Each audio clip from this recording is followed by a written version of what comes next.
Bienvenue dans Storybox, la chaîne YouTube de StoryMind. Il y a 15 ans, le digital promettait d'enchanter le réel. Aujourd'hui, c'est l'inverse. Le désir de réalité nous rassure face aux menaces du digital. C'est dans ce contexte que les années 90 font leur grand retour dans les contenus du moment. La nostalgie de l'avant-internet nous émerveille. On décode ce phénomène en 3 minutes. Retro Disruption.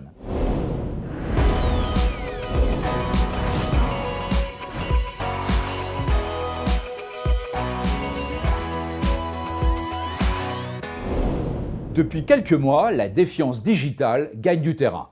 Quelques chiffres méritent qu'on s'interroge sur cette digital fatigue. Par exemple, les réseaux sociaux ne sont plus la source numéro 1 pour les news. 49% s'en méfient. Autre chiffre, 47% des gens qui ont suivi les conseils d'achat d'un influenceur ne sont pas satisfaits. Enfin, aux États-Unis, 64% des 15-24 ans veulent faire une pause sur les réseaux sociaux.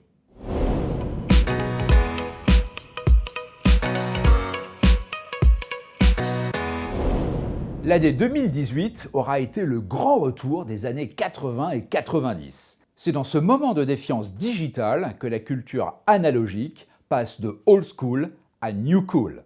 Pourquoi? Parce que c'est une époque où on avait confiance. Le mot est lâché.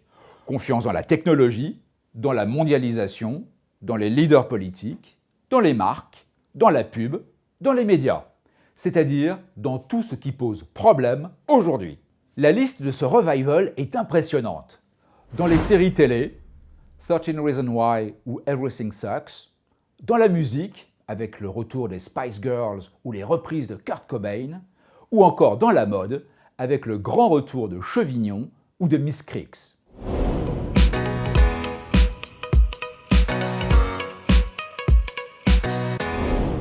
Beaucoup de marques ont surfé sur la vague 90s.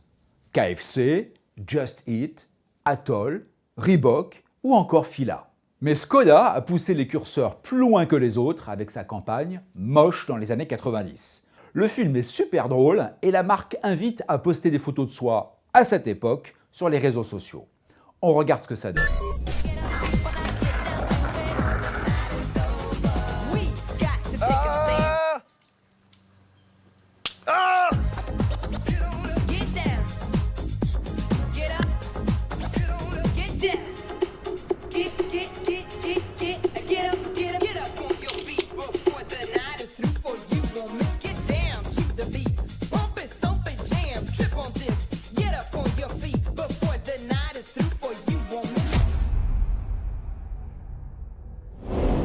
Que retenir de ce Storybox?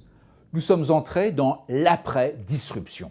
La course à la nouveauté fait place à un essoufflement où chacun a besoin de retrouver un minimum de vérité. Mais n'est-ce pas aussi l'enjeu qui se présente à Emmanuel Macron? Pour prolonger le sujet avec d'autres exemples, partageons-les sur mon Twitter. Bien raconter son époque, c'est d'abord la comprendre. À très vite les Storyminders.